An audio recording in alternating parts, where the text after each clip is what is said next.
Boa noite, igreja. Boa noite a todos. Estou muito feliz de estar aqui mais um culto com vocês, culto especial, né? A gente tem muito tempo que não se encontra, mas é muita saudade, né? Mas hoje, mais uma vez, nós vamos ter o nosso culto aqui, nós vamos curtir o que Deus tem falado, nós vamos ouvir a voz do Espírito, nós vamos receber o toque de Deus, nós vamos experimentar esse renovo na nossa vida, né? Glória a Deus aí por isso. É bacana demais, obrigado aí. Fala Gui, fala Igor, beleza? Estão ouvindo bem? Conexão tá boa? Muito bom. Manda um joia aí. Então, queria agora colocar um louvor aqui para a gente falar um pouquinho, ouvir um pouquinho de Deus. Queria que você pudesse ouvir essa música, que essa música seja algo que possa te fazer refletir. Nós enfrentamos muitas dificuldades, enfrentamos muitos desafios, mas a palavra de Deus está do nosso lado, o Espírito Santo está do nosso lado. E eu queria que você pudesse ouvir essa música. Essa música fala sobre um coração que busca ao Senhor.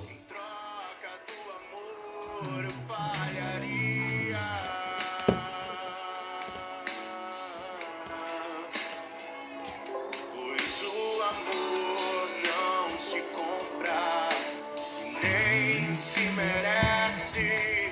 O amor Olha a graça de Deus. de graça o recebe. Eu quero conhecer Jesus. Feche seus olhos aí. Declare essa verdade poderosa. Declare que você quer conhecer Jesus, que você quer ter uma experiência com Ele, uma experiência genuína, uma experiência real.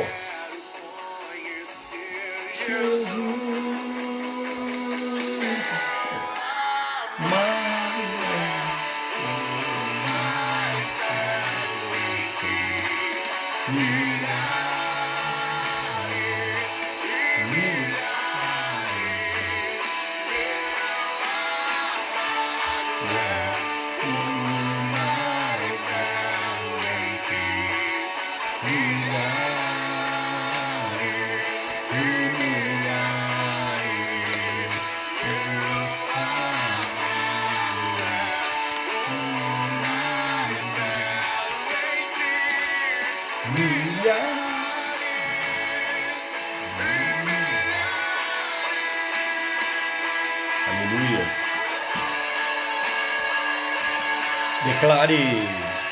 Declare para Jesus que Ele é belo, que Ele é precioso para você. Declare que Ele é o tesouro da sua alma, Ele é o tesouro do seu coração, que você quer conhecê-lo, que você quer um encontro com Ele, um encontro transformador.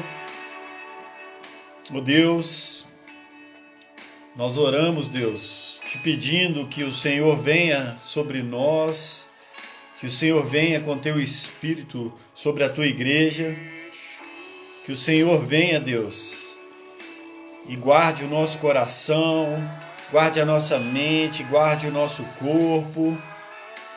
Oh Espírito Santo de Deus, vem com teu Espírito, que essa palavra seja uma palavra poderosa, uma palavra que leva esperança, que leva libertação, que leva cura, que leva, Deus, a esperança que move corações, Deus. Eu oro, Deus, porque teu nome é poderoso. Eu oro para que o Espírito Santo toque as nossas vidas. Eu oro para que nós possamos, Deus, ter um encontro com o Senhor essa noite. Que haja um encontro, Jesus, um encontro genuíno com o Senhor essa noite, em nome de Jesus, em nome de Jesus, em nome de Jesus. Que bênção, né? Melhor ainda seria se a gente pudesse estar adorando a Deus juntos. Eu ia gostar muito de poder estar adorando com vocês.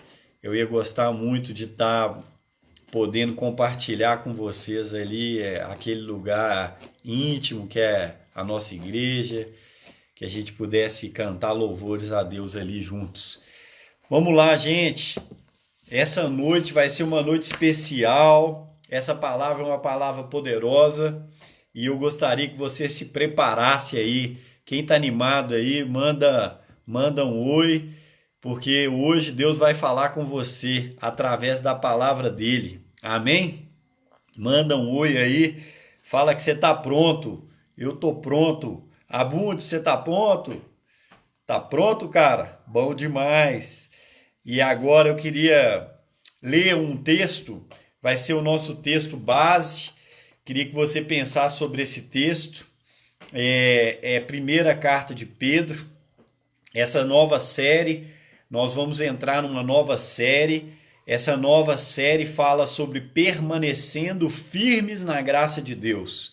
Repete aí, permanecendo firmes na graça de Deus. Nós todos temos dificuldades, né? Nós todos temos problemas, temos desafios, mas a palavra de Deus, ela é rocha. Ela é rocha para que você construa sua casa sobre algo que dura, que perdura, que permanece. Por isso, essa série é para você que hoje encontra desafios, dificuldades. Essa série vai te ajudar a permanecer firme na graça de Deus, no poder de Deus. É isso que Deus quer, que nós possamos ser pessoas constantes, maduras no amor, que nós possamos ser pessoas vitoriosas e principalmente que nós possamos guardar a nossa fé. Guardar a nossa fé. Por isso, a carta de Pedro, 1 Pedro, é uma carta muito importante quando se diz permanecer firmes, porque o apóstolo Pedro, ele fala aqui que esta igreja, ela estava passando por muitas dificuldades, ela estava passando por muitas provações, e aqui ele encoraja essa igreja a fazer alguns princípios que levam essa igreja à vitória.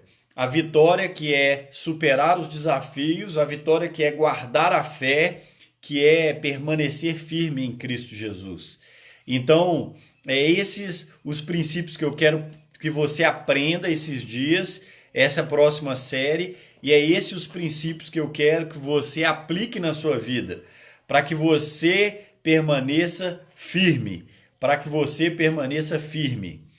A Bíblia diz que aqueles que aplicam esses princípios, aqueles que guardam a sua fé, aqueles que olham para Deus nos momentos de dificuldade, eles são tomados por uma força, que é o próprio Espírito Santo. E essa força vai passar com eles no vale da sombra da morte. Amém? Então eu queria te convidar para entrar conosco nessa mensagem e ser mais um homem, mais uma mulher de fé, que passa por provações, mas que vence, que guarda a fé. Eu queria te fazer uma pergunta para que a gente pudesse falar sobre o texto. A pergunta que eu vou fazer é a seguinte: o que você faz para permanecer firme numa situação de crise? O que você faz para permanecer firme numa situação de crise? Pensa um pouquinho, por favor. Agora eu vou ler o texto que a gente vai abordar alguns temas aqui. Eu gostaria que você prestasse atenção.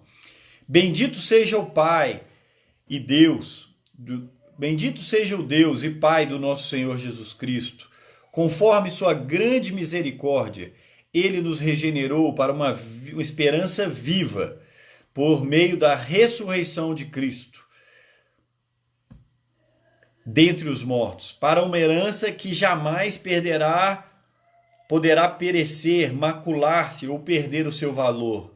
Herança guardada nos céus para vocês que, mediante a fé, são protegidos pelo poder de Deus até chegar à salvação, prestes a ser revelada no último tempo. Nisso vocês exultam, ainda que agora, por um pouco tempo, devam ser entristecidos por todo tipo de provação. Assim acontece, para que fique comprovado que a fé que vocês têm, muito mais valiosa do que ouro que perece, mesmo que refinado pelo fogo, é genuína e resultará em louvor, glória e honra quando Jesus for revelado. Mesmo não tendo visto, vocês o amam, e apesar de não o verem agora, creem nele e exultam com alegria indizível e gloriosa, pois vocês estão alcançando o alvo da sua fé, a salvação das suas almas. Foi a respeito dessa salvação que os profetas falaram, da graça destinada a vocês. Foi a respeito dessa salvação que os profetas falaram, da graça destinada a vocês. Gente, que palavra maravilhosa. Eu gostaria de começar aqui falando então da graça do Senhor, porque foi desta graça que os profetas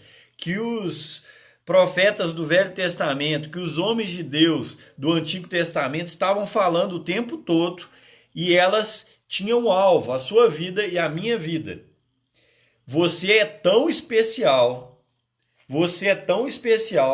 que Deus escreveu o Velho Testamento, que Deus fez aquelas histórias todas para que aquele povo pudesse começar a desvendar o mistério que iria se cumprir em Cristo, que é você receber um presente de Deus. Um presente. A graça é um presente, é um bem imerecido. Quando você recebe um presente, como você se sente? Você se sente abençoado, você se sente agraciado. E é por isso, nessa base, que eu gostaria de fazer de novo a pergunta-chave dessa pregação. O que você faz quando você tem uma crise? O que você faz quando você perde alguém querido? O que você faz quando você recebe que tem uma pandemia por aí? O que você faz quando você recebe um relatório médico ruim? Como você lida com essas crises? Eu queria falar um pouco de uma crise, talvez a maior crise da minha vida para vocês. Em 1º de maio de 2012, eu estava esperando pelo nascimento de João, e a Cristina estava grávida, mas não estava no tempo. E nós resolvemos fazer um ultrassom no dia 1º de maio. Esse ultrassom nem era para ser realizado naquele dia, era para ser realizado acho que 5 ou 10 dias para frente.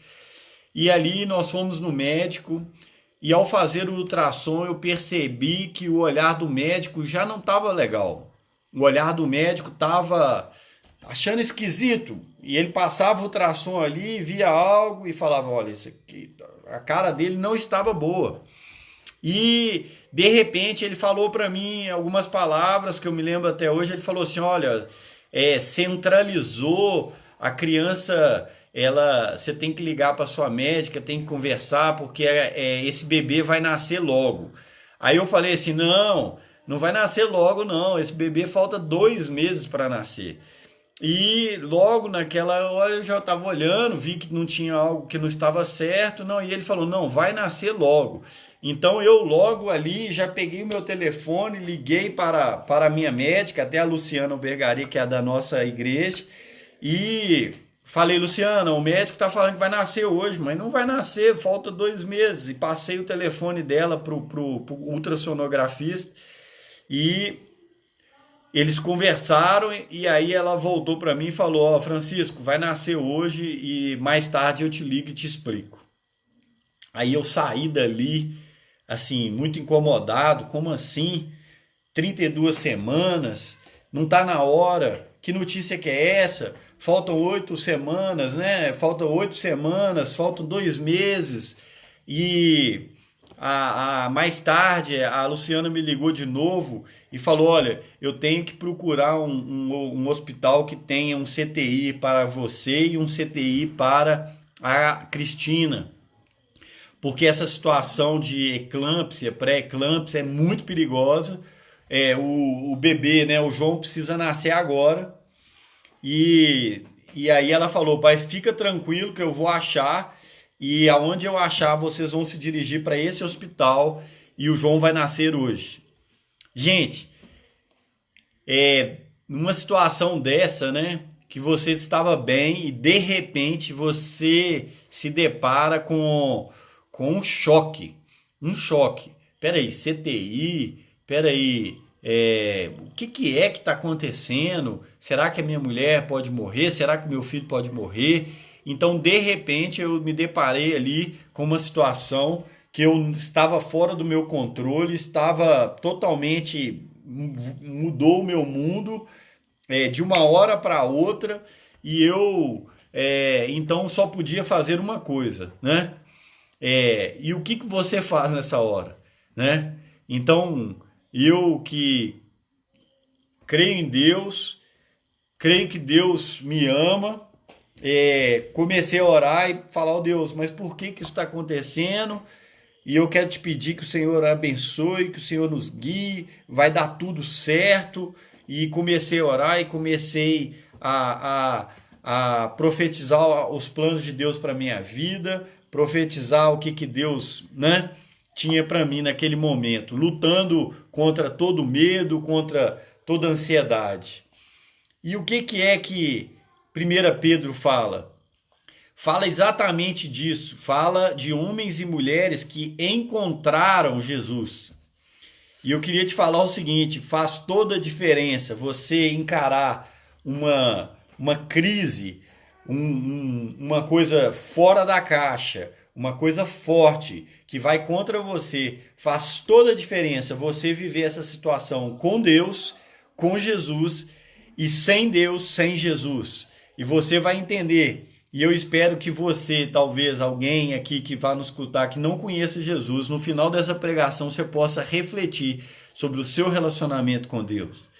Porque Pedro diz aqui que há uma mudança de foco. Repare aqui nos versículos onde ele fala, primeiro, há uma mudança da nossa concepção. A nossa salvação traz uma regeneração, uma esperança viva para dentro do nosso coração.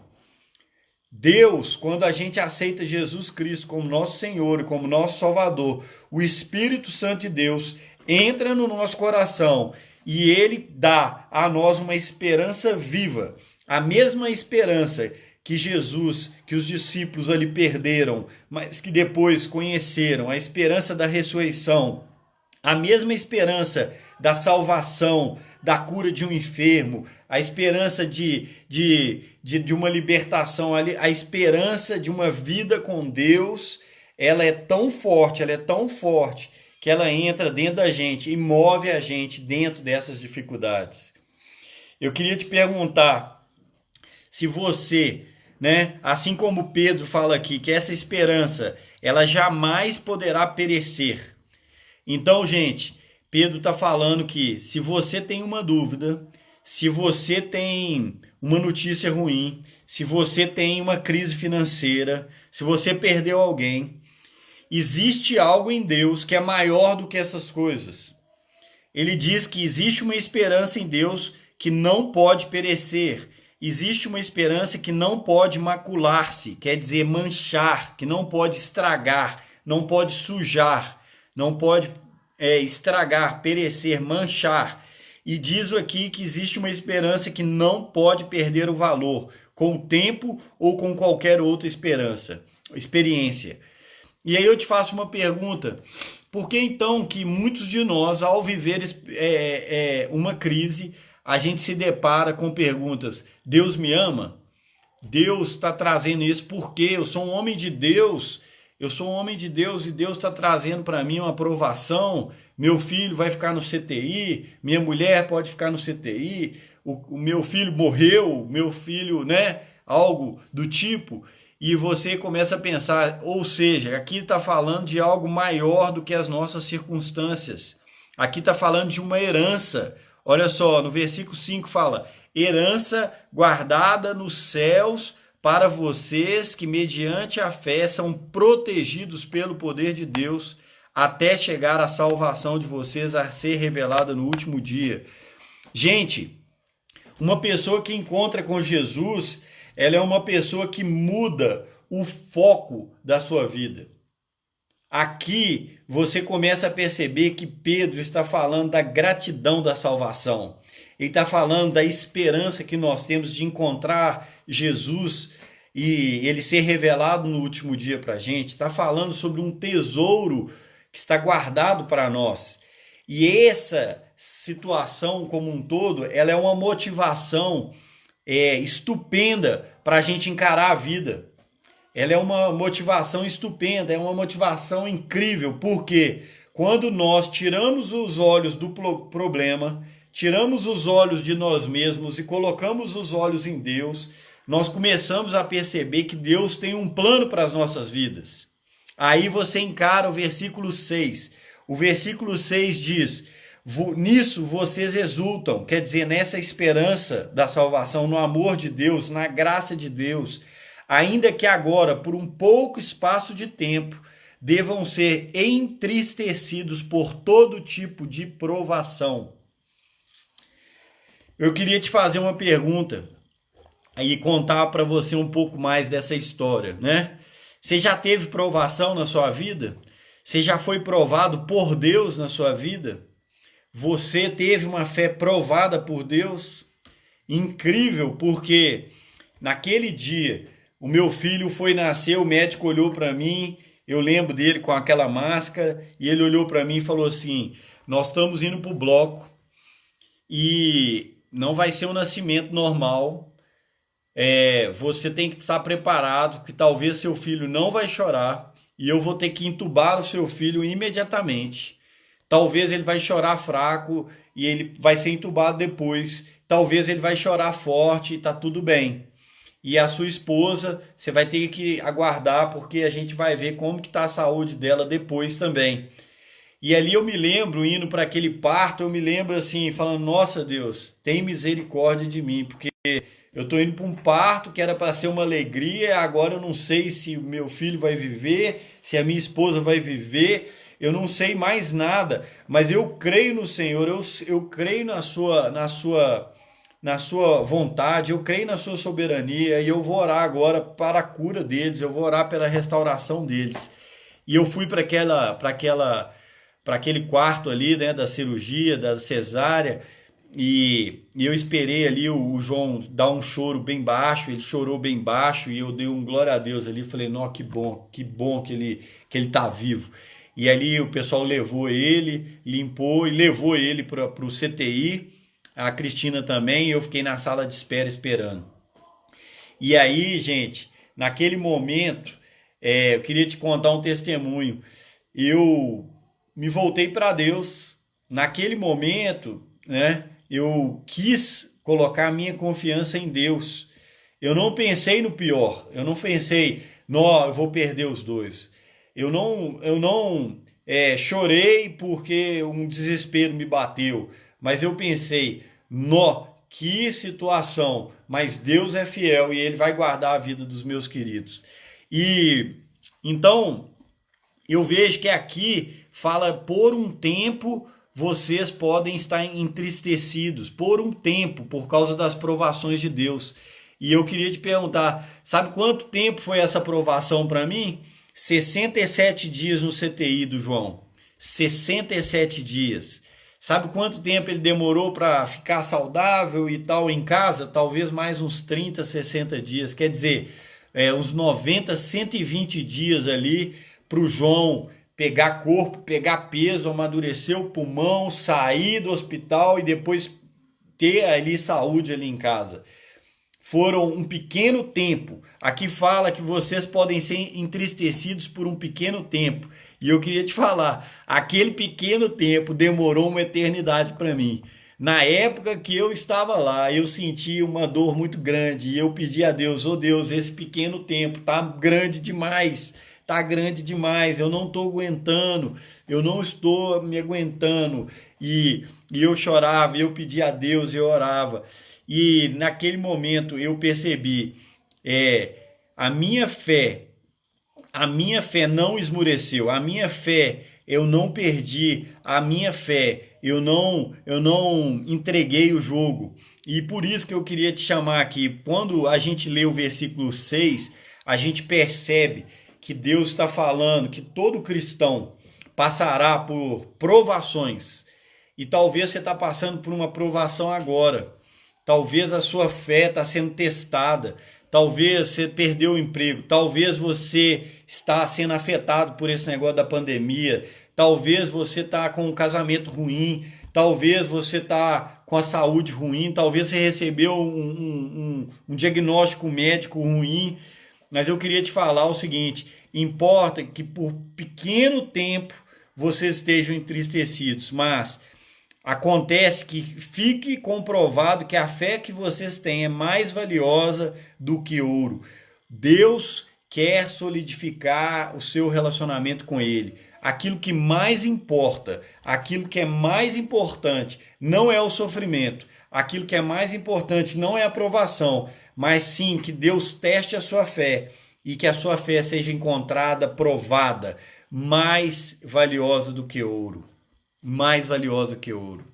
Você tem guardado a fé? Você tem feito como Paulo? Você tem guardado a fé? E eu queria te dar algumas dicas aqui para encarar uma situação como essa.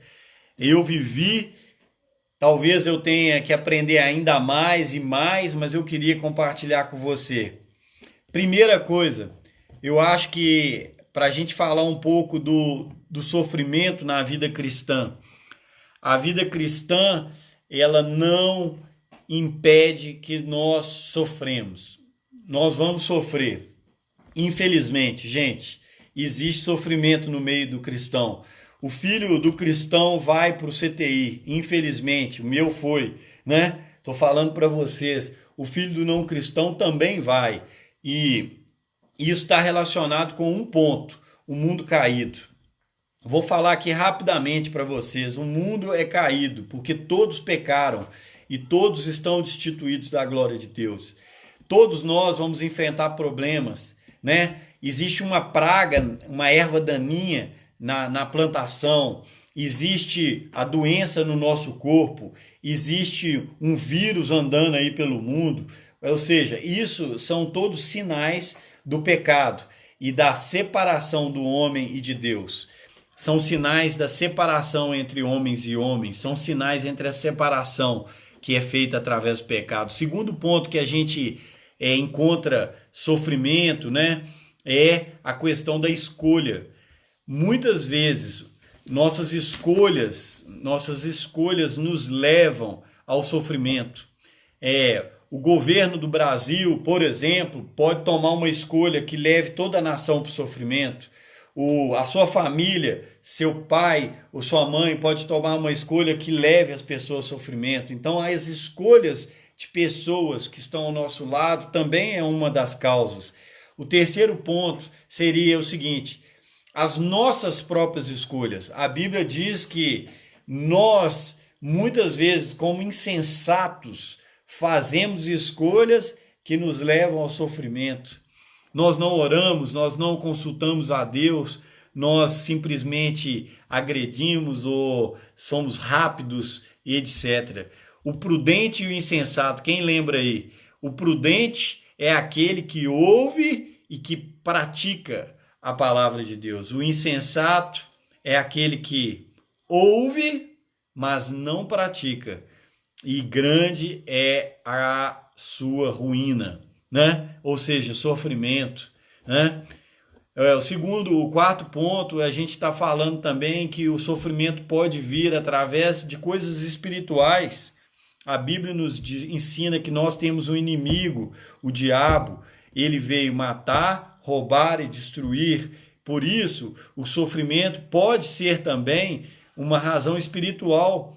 Quando eu estava lendo esses dias o Novo Testamento, eu vi que tinha um espírito que fazia com que o homem fosse mudo.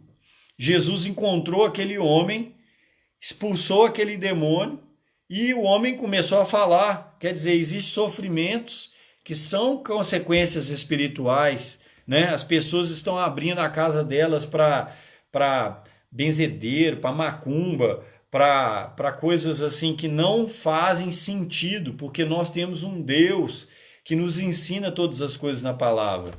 E aí elas acabam querendo buscar caminhos ilícitos, caminhos espirituais contrários à vontade de Deus, que abre portas para que essas coisas aconteçam na vida das pessoas. A gente também viu que existem provações que o próprio Deus permite que aconteça. E ele permite para que o nosso caráter seja aprovado, para que a nossa fé seja aprovada. Ou seja, muitas vezes a gente sofre porque Deus está querendo fazer uma mudança na nossa vida, uma mudança incrível, uma mudança para o bem, uma mudança para nos desenvolver e nos impulsionar para o seu propósito, para o seu chamado. Então, eu espero que você possa se lembrar dessas coisas, né? Uma vida de sofrimento não significa que você não é cristão.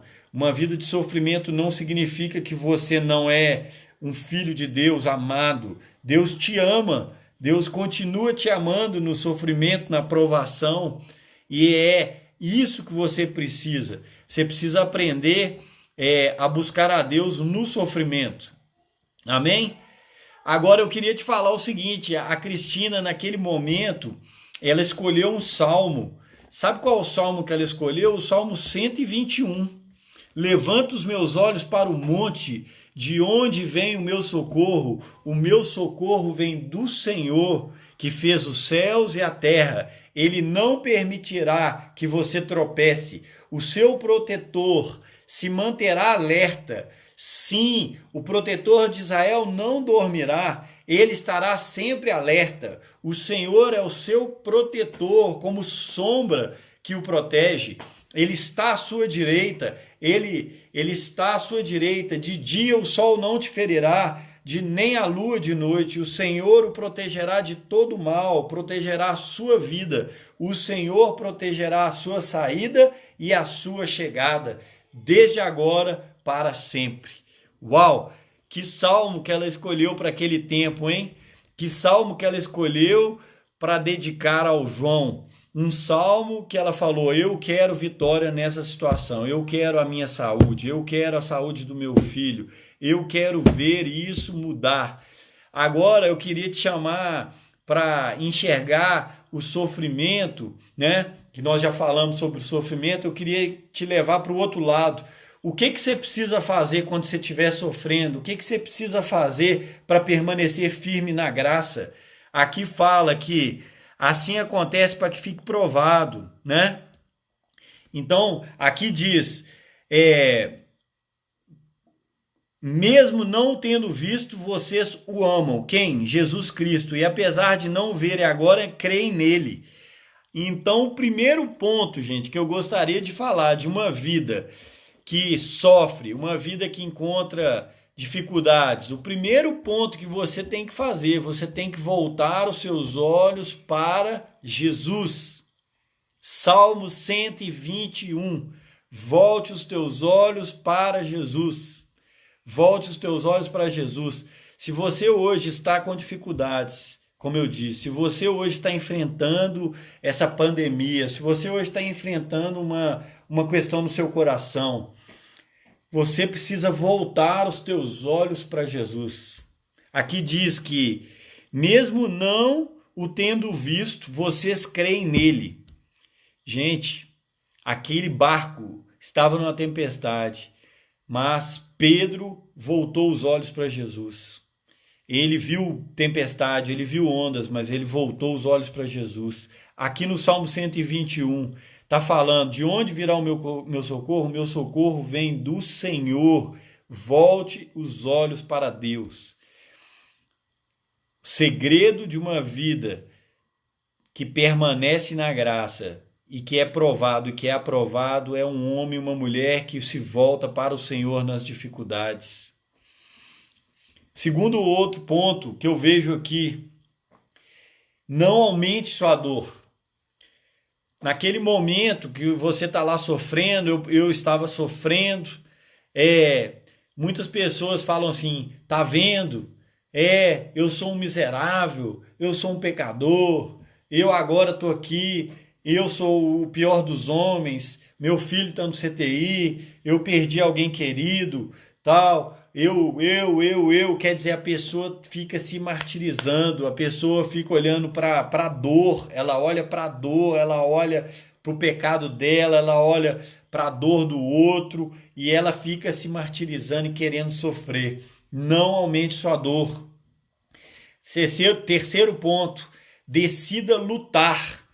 Gente, aquele dia que eu estava lá no CTI, que meu filho estava lá, eu decidi lutar pela vida dele. Eu decidi ir todos os dias no CTI enquanto eu aguentei. Eu decidi todos os dias orar por ele. Eu decidi orar e eu me lembro de uma oração, eu falei assim, oh Deus, faça com que o João possa ser bagunceiro, feliz, ter saúde, porque ele faltou oxigênio algumas vezes e ele teve que ser entubado 3 vezes. E eu não queria que ele tivesse uma perda cerebral e pudesse ter alguma questão. Então eu orei e falei, oh Deus, eu quero que ele faça bagunça, eu quero que ele seja um homem pleno.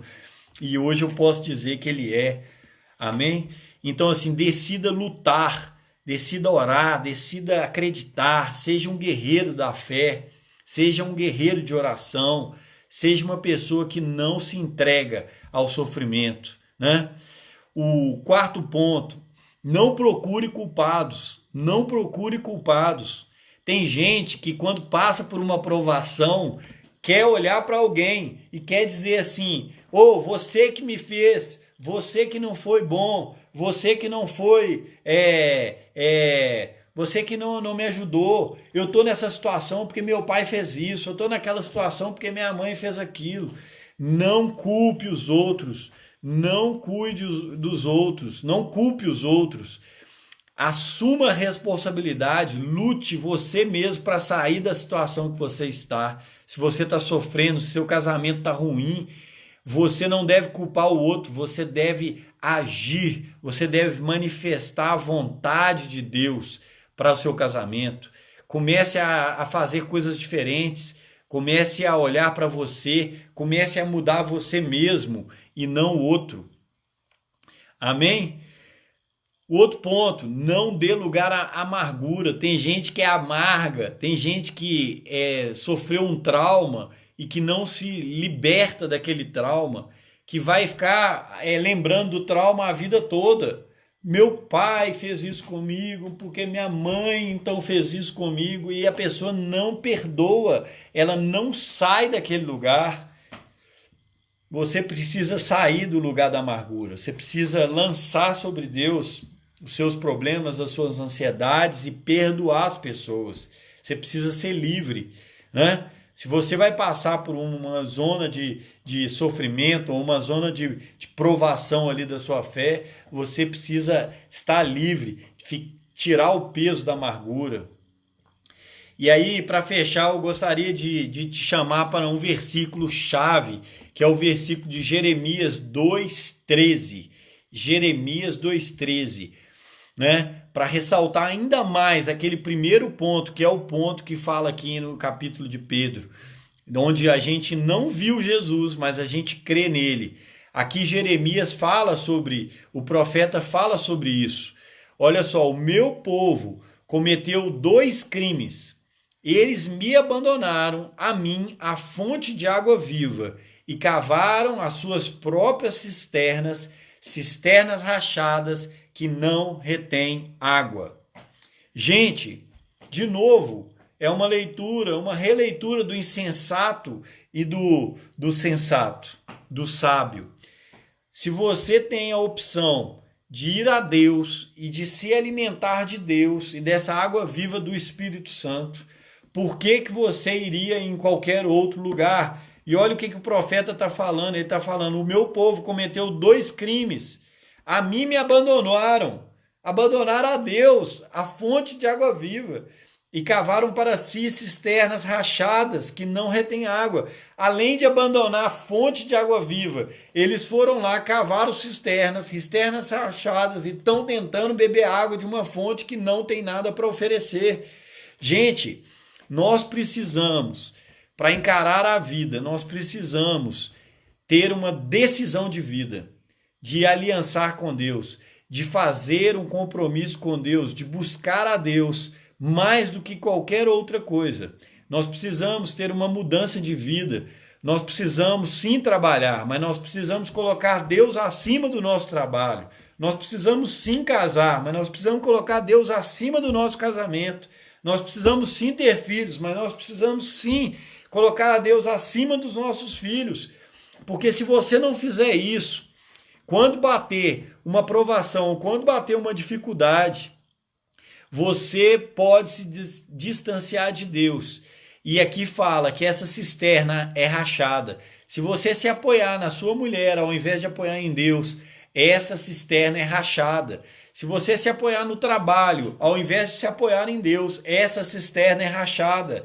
Se você apoiar em qualquer outra coisa, até em você mesmo, que não Deus, essa cisterna é rachada. Você precisa de água, água viva, água que te dê a esperança que nós falamos aqui, não uma esperança neste mundo, mas uma esperança que vai ser revelada quando Jesus vier. Você precisa dessa esperança que não perde valor, que crise econômica não rouba, que doença não tira. Você precisa de uma esperança viva. Uma esperança viva, e isso só encontramos em Jesus. Só encontramos em Jesus.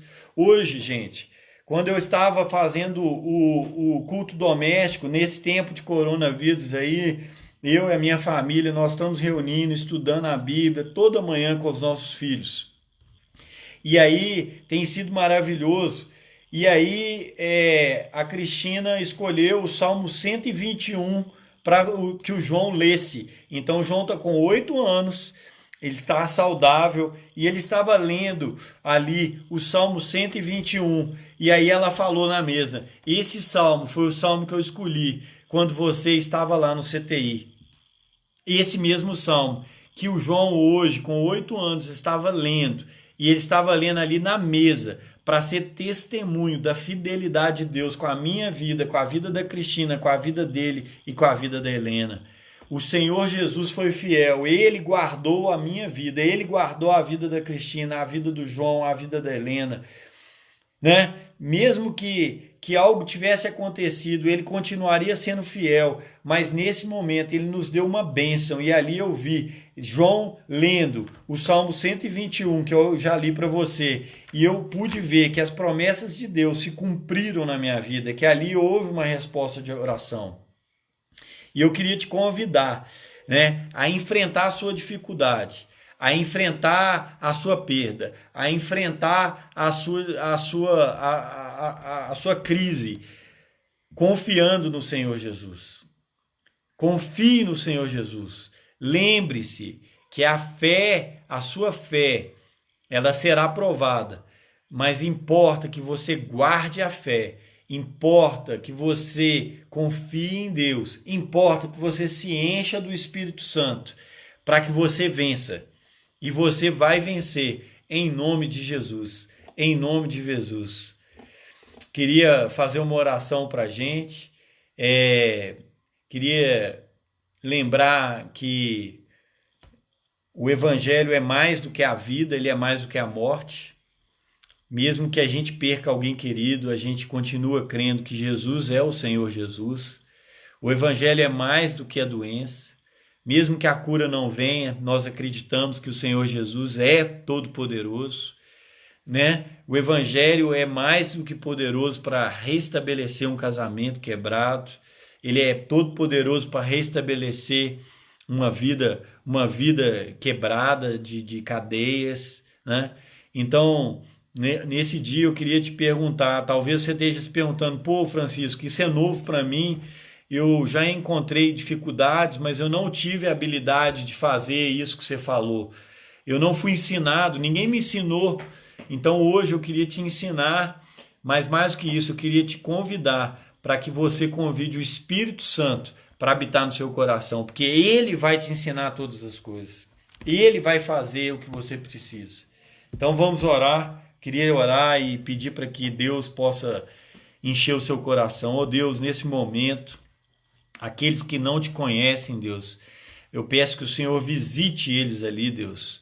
Que o Senhor os visite, que o Senhor dê a eles o Espírito Santo de Deus, que o Senhor dê a eles o poder de Deus para vencer, o poder de Deus para crer, mesmo que as circunstâncias estejam ruins, mesmo que elas continuem ruins. Oh Deus, que o Senhor continue fazendo com que eles creiam.